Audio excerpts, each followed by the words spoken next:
Hi, welcome to China Now. I am Akiza Latifa. Let's get started with China Currents with Kris. This episode will place premium on the tensions between Iran and Israel, as China has expressed deep concerns over the current escalation between the two countries and called on all parties involved to exercise calm and restraint. The show will also feature the visit of the German Chancellor to China in a bid to foster bilateral ties between Germany and China from a long-term and strategic perspective. There's also information on China's growth rate for the first quarter of 2024, which is pegged at 5.3%, well above market expectations. There's more coming your way. Please stay with us. China Currents is a weekly news talk show from China to the world. We cover viral news about China every week and also give you the newest updates on China's cutting-edge technologies. Let's get started.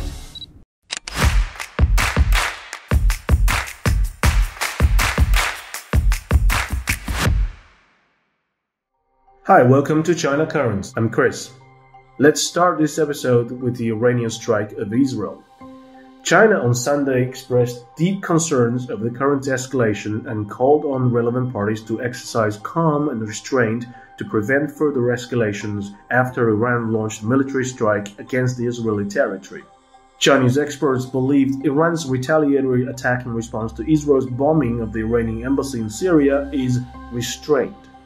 However, in order for tensions to de-escalate, it is imperative that Israel refrains from taking further provocative actions that could exacerbate the situation and lead to more damage for Iran.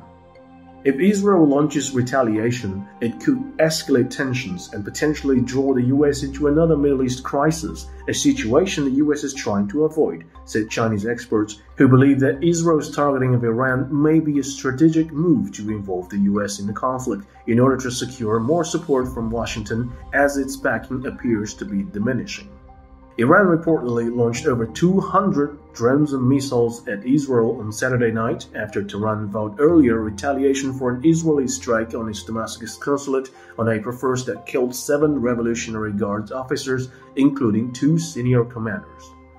The next day, on Monday, China's top diplomat Wang Yi held phone talks with his Iranian and Saudi counterparts Hossein Amir Abdullahian and Faisal bin Farhan Al Saud separately regarding the tensions between Israel and Iran and a wider situation in the Middle East.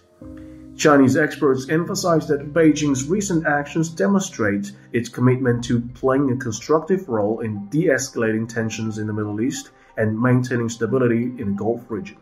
They note that China's impartiality in mediating conflicts in the region has earned support and trust from regional countries. Experts also point out that causality on the recent Iran-Israel conflict is clear. Noting that the current regional situation is very sensitive, Amir Abdullahian said Iran is willing to exercise restraint and has no intention of further escalating the situation. Next up, let's take a look at German Chancellor Olaf Scholz's visit to China. Chinese President Xi Jinping on Tuesday called on both China and Germany to view and develop bilateral relations from a long-term and strategic perspective and work together to inject greater stability and certainty into the world.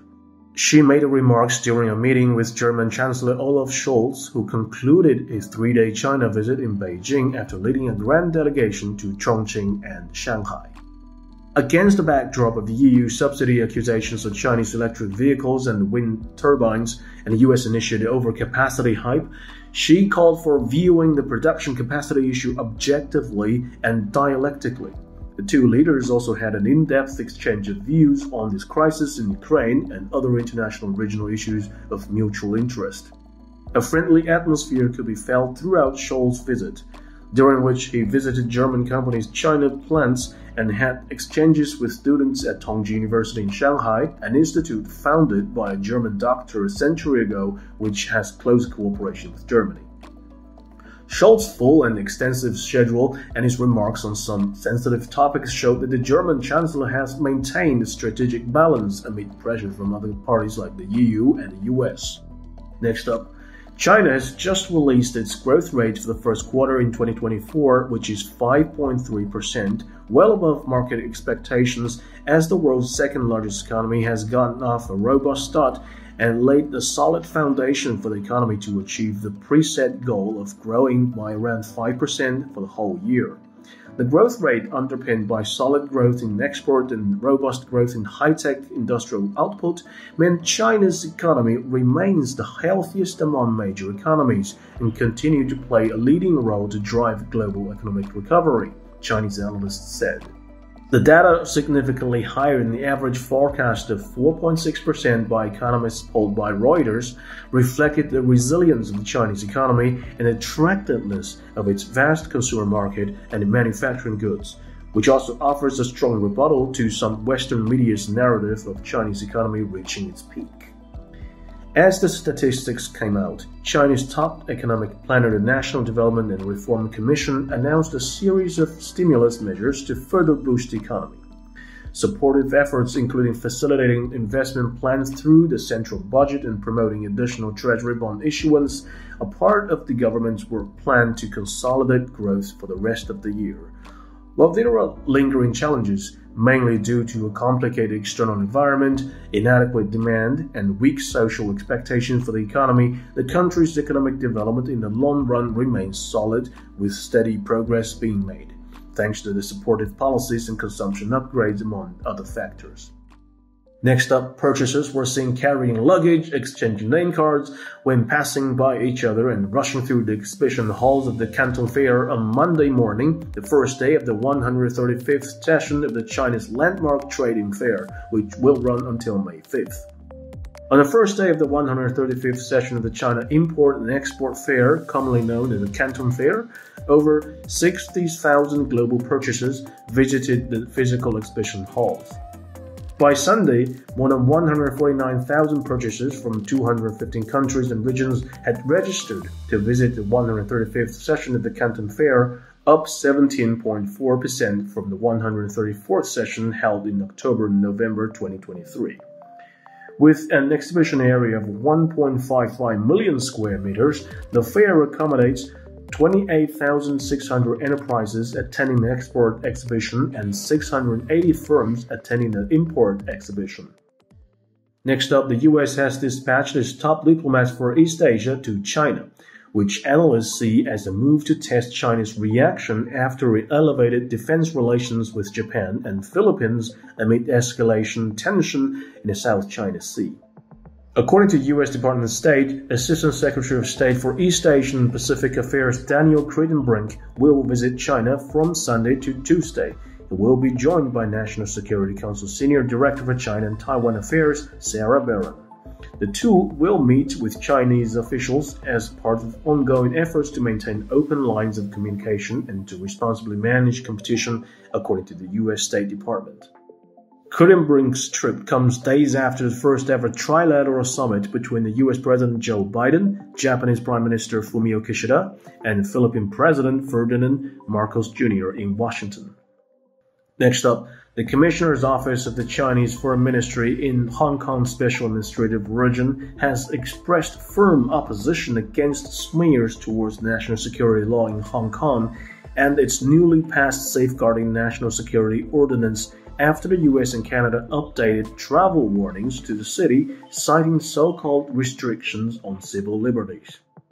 U.S. Consulate General in Hong Kong asked U.S. nationals to exercise increased caution when traveling to Hong Kong due to the arbitrary enforcement of local laws, the Consulate General said on Friday. In a strong rebuttal against such slander, a spokesperson of the Commissioner's Office said Saturday the travel alerts, in complete disregard of the facts, have maliciously tarnished Hong Kong's international reputation in an attempt to obstruct normal business and personal exchanges. The office stressed that Hong Kong's law and ordinance on national security are in line with the rule of law and international practices. With a clear definition of crimes, they fully respect and protect human rights and safeguard the normal activities of foreign institutions and personnel in the region. Last but not least, China is emphasizing biosecurity as a crucial component of its national security system during its celebration of the National Security Education Day that fell on Monday. Customs in numerous cities have launched a series of events to raise public awareness about preventing the spread of invasive species. Customs in Lanzhou, northwest China's Gansu province, has carried out an event on Monday to guide the public to enhance their awareness of preventing invasive alien species through interactive sessions, according to local media reports. Customs are also popularizing knowledge of prohibited animals, plants, and their products through videos, brochures, and posters.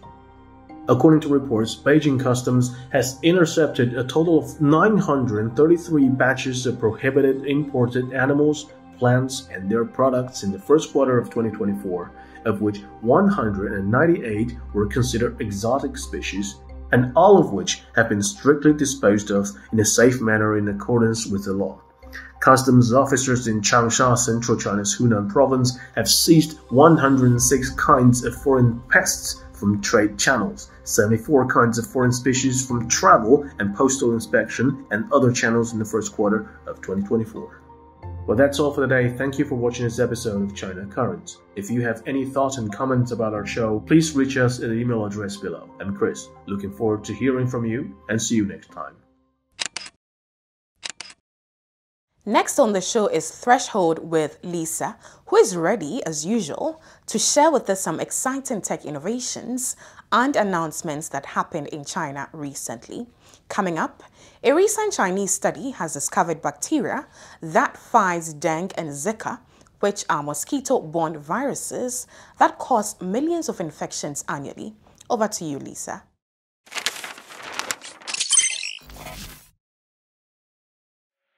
Hi, I'm Lisa, and this is Threshold in China. Today we are going to share some exciting tech innovations and announcements that happened in China recently.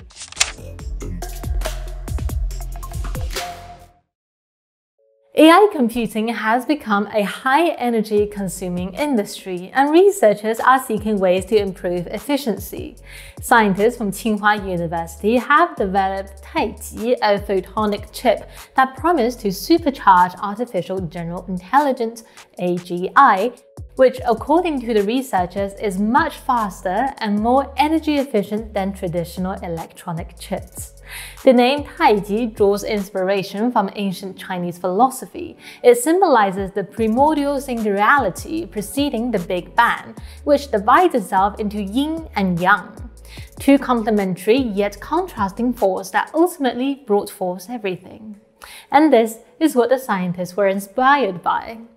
Artificial general intelligence, which aims to replicate human-like intelligence in machines, requires substantial computing performance. However, traditional electronic devices, such as GPUs, struggle to provide the necessary speed and efficiency for complex tasks. Unlike traditional electronic circuits, Taiji utilizes integrated photonic circuits, harnessing the speed of light for processing information, enabling them to be transmitted at extremely high speed and bandwidth, using much less energy than electronic devices. This advantage allows for superior performance and efficiency in handling tasks like image recognition, neural networks, and more. However, previous photonic computing architectures faced challenges due to errors and limited scalability, restricting their applications to simple tasks. And this is where Taiji comes in. This cutting-edge chiplet combines two advanced techniques: an integrated diffractive interference hybrid design and a distributed computing architecture.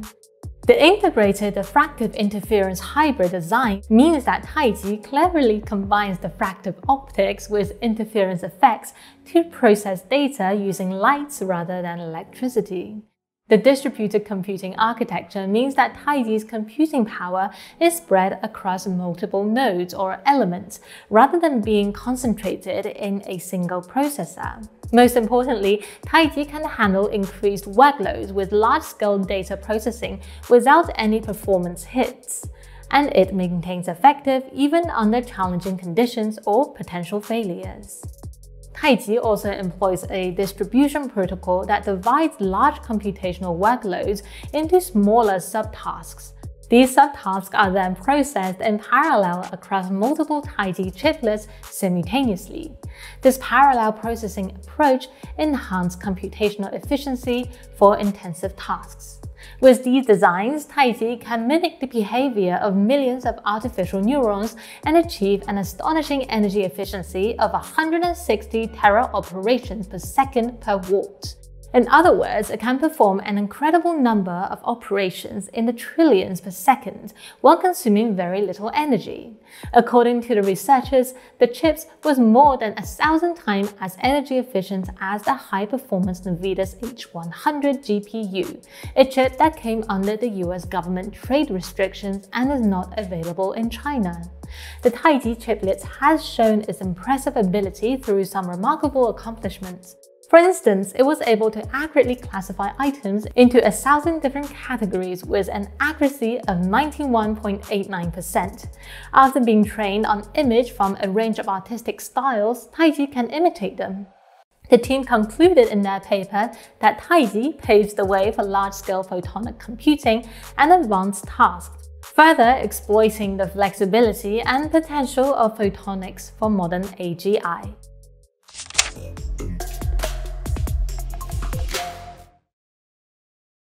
Dengue and Zika are mosquito-borne viruses that cause millions of infections annually. Researchers in China have identified a specific type of gut bacteria found in mosquitoes that shows a remarkable ability to prevent them from getting infected. Meet Rosenbergella YN46. When a mosquito bites, Rosenbergella YN46 springs into action, secreting a special enzyme that rapidly acidifies the insect's guts, scrubbing that tummy until it's so inhospitable that dengue and Zika and other viruses don't stand a chance.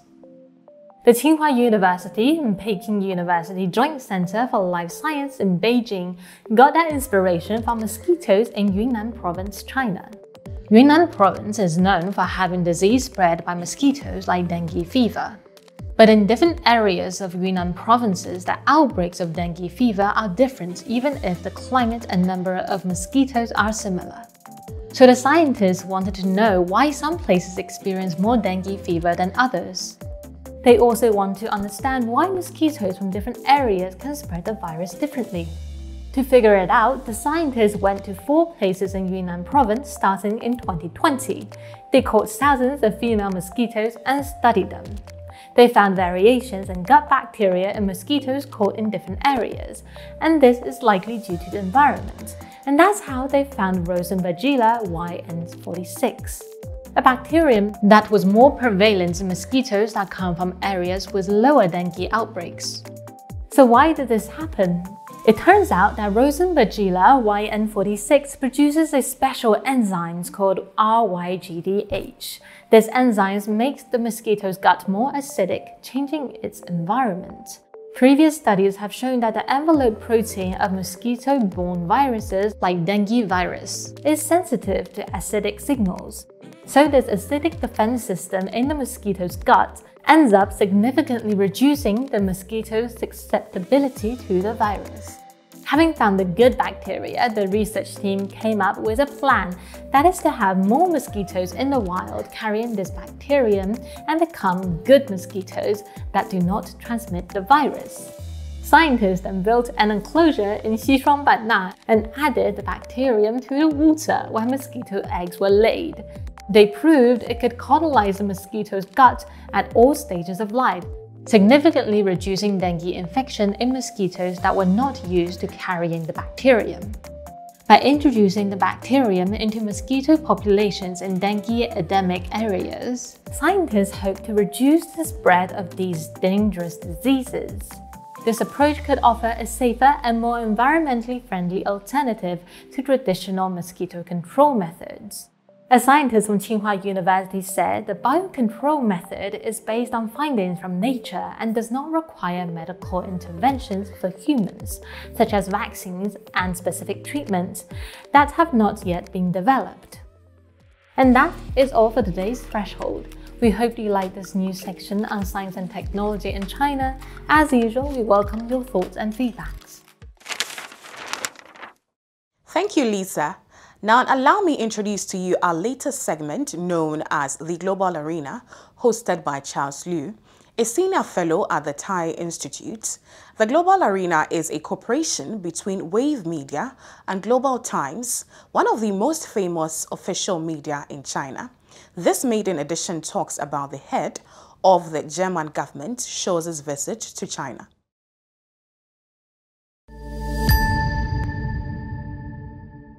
Mr. Scholz of Germany, the head of the German government, is visiting China with chairman level, CEO level of major German companies like Mercedes, like Siemens, and so on. 2 days will be spent looking at the economic side, visiting Chongqing and Shanghai, and then 1 day for political discussions in Beijing.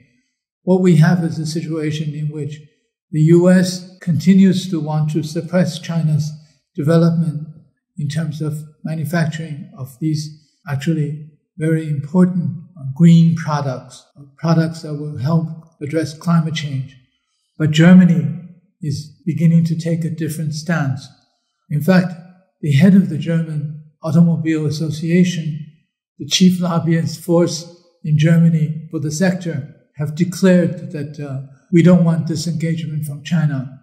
We have to collaborate with China. And the reason is actually quite simple, because if US continues to block Chinese products, it will push EU countries, especially Germany, to do the same.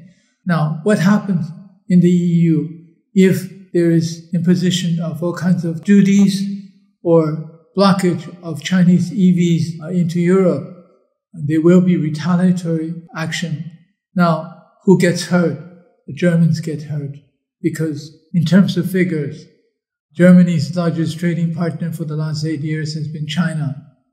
In terms of further figures, total investment by German companies in China last year reached nearly 12 billion euros. What are we looking at? We're looking at a very deeply integrated, very closely aligned, and deeply engaged, not disengaged economies. So under these circumstances, I don't think there is any possibility that the Germans will take action. Maybe mouth only. They will mouth something, they will say something, but in concrete terms, they will not commit suicide by blocking or disengaging from the Chinese market or the Chinese manufacturing supply chain, or the continued increase in investment and increase in trade between the two sides. Not only that, in terms of European-produced electric vehicles, increasingly the components, the software, the electronics, and so on and so forth are made in China too. So this will also impact on their import-export with China in terms of their trade with China.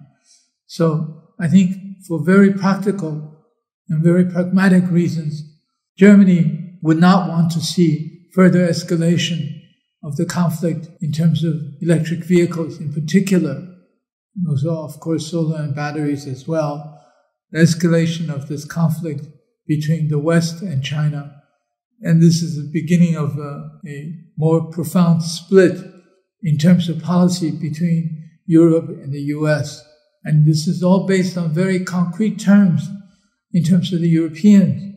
Because do you want to participate, or do you want to forego the largest automobile market in the world, and that's the Chinese market? Now, in terms of the US, continuation of this suppression of Chinese products does not help the US in the medium or the long term. In the medium term, of course, they will end up, the American consumer, paying a lot more for lesser quality products. Meanwhile, will the US automakers catch up? I don't think so. Even some experts on the auto sector have said, even if they tried, they cannot catch up for 8 to 10 years, if at all. So you end up no pressure. You're protected by the government with protectionism, with blockage of Chinese products, also with custom duties. With all these things, there's lesser of a need to be more efficient, to improve your products, to become more competitive, because you're protected. Under those circumstances, they will never catch up. So on the one hand, on the US side, there's less competition with protectionism on the Chinese side, there's more competition, there's more demand from the domestic market and Southeast Asian market, and increasingly the Middle Eastern market for Chinese electric vehicles. If Europe remains fairly open, the competition would destroy whatever product that the U.S. car makers can come up with. So ultimately, this is, use a Chinese expression for the U.S., is lifting a stone to drop on one's own foot. On the European side, they're beginning to realize that they can't follow the same path, and they will probably have serious divergence with the U.S. on the sector, on these issues, on the electric vehicles sector in particular. We will see what happens with this trip, but I think it's quite clear that the German team is here to talk about collaboration, not about further suppression of China's rise. And in the next part of the global arena, Peter Walker will talk about the assertion that China has peaked and is declining.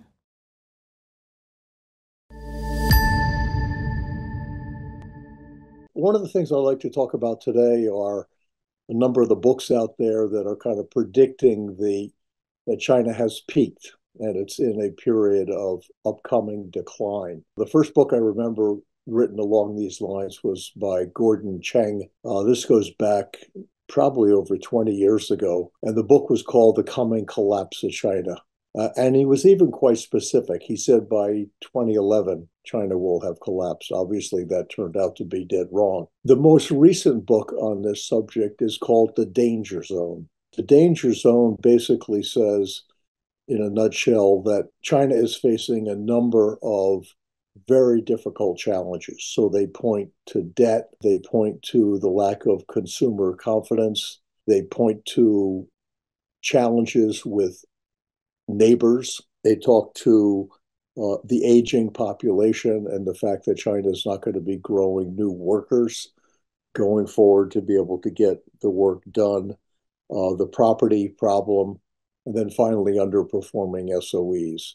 So if you read the beginning of the book, it basically says China is facing a series of challenges that it's not going to be able to respond to.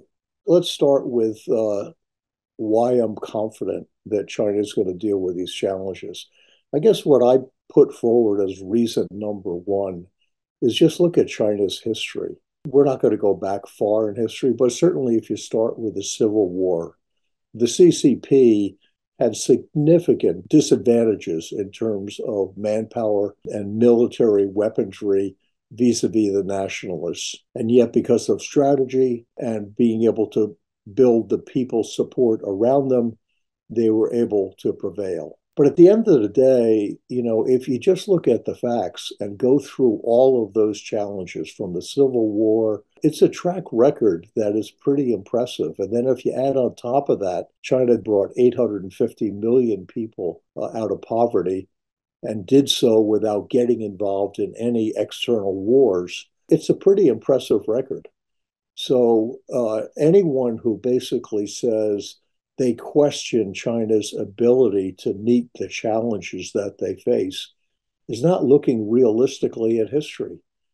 Because I would argue that there really isn't any major country on the globe today who looked at the challenges that China faced from 1949 up until the present and delivered more effectively, not just on each of those individual dimensions that I mentioned, but was over that period of time able to grow GDP at a level that was significantly higher than any other major country.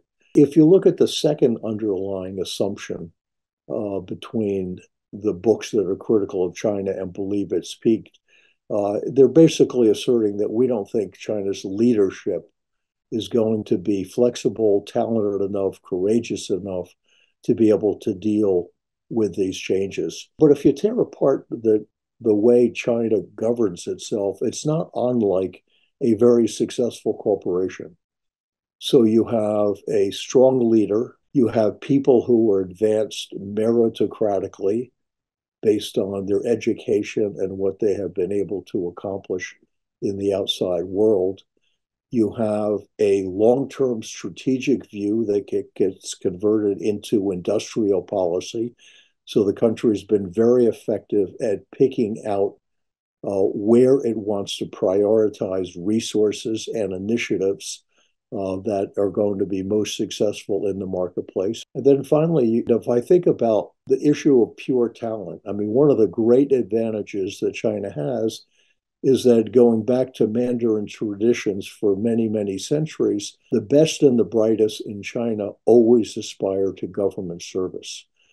So you start out with the idea that the people who are senior in government are by nature highly educated and have been tested in many different professional settings and been successful. One of the great phrases I heard from one of my favorite politicians, Kishore Mahbubani from Singapore, basically said China is not a country. China is a civilization state. And what he meant by that was 92% of Chinese are Han, and the vast majority of them are steeped in Confucian values. So it gives a level of identity and cohesion to the Chinese people that is a very important force. I think if you then go more deeply into Confucian values, my favorite one is work hard to get ahead. Self-improvement is your number one objective through hard work and education, not for the benefit of you as an individual, but for the benefit of your family and society. And a lot of Westerners say, oh, well, Confucian values, those are from ancient times. I can tell you, having dealt with a lot of young Chinese people in America as well as in China, Confucian values are totally alive and well. And the final point I would make is, a lot of people will make the comparisons and say, oh, we've got the middle income trap, and that's what really hurt Japan at the end of the day. But China is a far less developed country than Japan was when it was going through its economic struggles. So if you look at urbanization, China today is 60% urbanized. Most mature countries are over 80% urbanized. That's a huge lift in productivity when you've got another 20% of the population that's yet to be urbanized. The same thing is true on income. If you look at Japan by comparison, Japan's income per person was not that different from the income in the United States.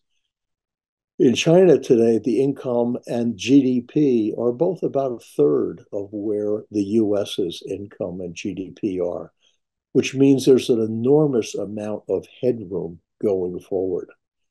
So if I put all those pieces together and say, okay, here's a country with a track record of getting things done, an approach to governance with a quality of leaders, and an approach to making decisions, both strategic and operational, that leads to high levels of execution. And you've got a cohesive, large population that's supportive of national goals. So if I think about, going back to the theme in the beginning, has China peaked? If you believe, like many in the West do, that China only succeeded because of stealing IP from the West and unfair trade deals, and has never really demonstrated the ability to innovate, that's a good story, but it doesn't square with the facts. And the reality is China has a lot of strengths going for it. That's all for the Global Arena. Hope you enjoyed it. Let's continue the show with the Thinkers Forum, which seeks to capture the undercurrents of the world's manufacturing landscape. We have been hearing for at least a decade that Vietnam is replacing China as the factory of the world. But how much merit is there in this statement when 70% of Vietnamese exports to the United States currently find their origins in China? By applying arguments from esteemed Professor Ding Yifan, This video seeks to capture the undercurrents of the world's manufacturing landscape. The surge of "Made in Vietnam" can be better understood when one recalls the immediate interest in Mexico shown by Chinese companies upon Mexico's admission into the North American Free Trade Agreement. Due to low tariffs on exports to the U.S., Mexico was undeniably presenting itself as the ideal destination for product assembly before the products would eventually enter the U.S. market. Hence, many Chinese companies exporting bulk commodities and industrial products, such as cars, would naturally route their products through Mexico to avoid higher tariffs. And the result? An increase in China's trade surplus with Mexico and Mexico's trade surplus with the U.S. Consequently, what we previously witnessed as the U.S.'s trade surplus with China diffused into the U.S.'s trade surplus with various countries, as a global division of labor in industrial chains worked its charm. To put the rise of "Made in Vietnam" into perspective, we must consider both its economic and political driving forces. Economically, the ever-rising land and labor costs in China have made Southeast Asia an appealing option for manufacturers to relocate their production lines, or even entire industrial chains, as Vietnam now boasts comparative advantages in these aspects. Politically, the decisions of Chinese companies to move production overseas are driven by the U.S. government's tariffs and import bans on Chinese goods for reasons of human rights violations, such as those related to Xinjiang cotton. On a side note, the West is ironically experiencing shortages of gunpowder because its Xinjiang sanction is putting a strain on the supply of cotton as an important ingredient of artillery. In order to sustain their market share amid geopolitical conflicts, some Chinese companies dedicated to markets in Europe and America have opted to relocate part of their production capacity to South Asia and Southeast Asia. Let's look at the bigger picture. In response to the global economic slowdown, coupled with the rise of protectionism and anti-globalization, China's foreign trade has undertaken a structural transformation. Although the U.S. and its allies still found themselves among China's top 5 trading partners in 2022, namely ASEAN, EU, U.S., Japan, and South Korea, their shares have declined, while countries along China's Belt and Road Initiative, Russia, and ASEAN are rapidly catching up. This trend became even more notable since the pandemic, with China's exports to non-Western countries officially surpassing those to the US, EU, and Japan in 2023. 3 important factors are contributing to this shift. First, China is actively diversifying its export market. China has learned the dangers of putting all its eggs in one basket the hard way, realizing that an over-reliance on a few developed economies poses great problems when geopolitical strife arises. Considering the timeline, China started consciously diversifying its export market in 2010 and accelerated the effort recently. The effort is also a defense against the impact brought by the West's economic recession following the 2008 financial crisis and spurring societal movements such as the Occupy Wall Street movement. Chinese exports are, of course, not exempt from these influences. The Belt and Road Initiative was partly China's countermeasure against potential export decline and partly preparation for exploring new markets. Secondly, a surge in foreign investment has contributed to the great leap in China's exports to the non-Western markets. When their own capabilities fall short, countries alongside the Belt and Road Initiative would request China's assistance in building infrastructure projects like ports, airports, railways, and highways. China's assistance extends beyond finance to include the export of essential machinery. This means China is no longer solely an exporter of consumer goods, but also of high-value added products, such as the electromechanical equipments. And this benefits countries on both ends. For example, projects like the China-Laos Railway and the Jakarta-Bandung High-Speed Railway have significantly improved transportation and quality of life in respective regions and altered their perception of China. Thirdly, the popularity of Chinese exports intimidates Western countries. China's performance in overseas markets far exceeds those of Western countries. China is the largest trading partner of over 140 countries, far surpassing the US, Europe, and Japan. It had unfortunately invited trade restrictions from the West under the guise of national security and geopolitics. Take the Biden administration, for example.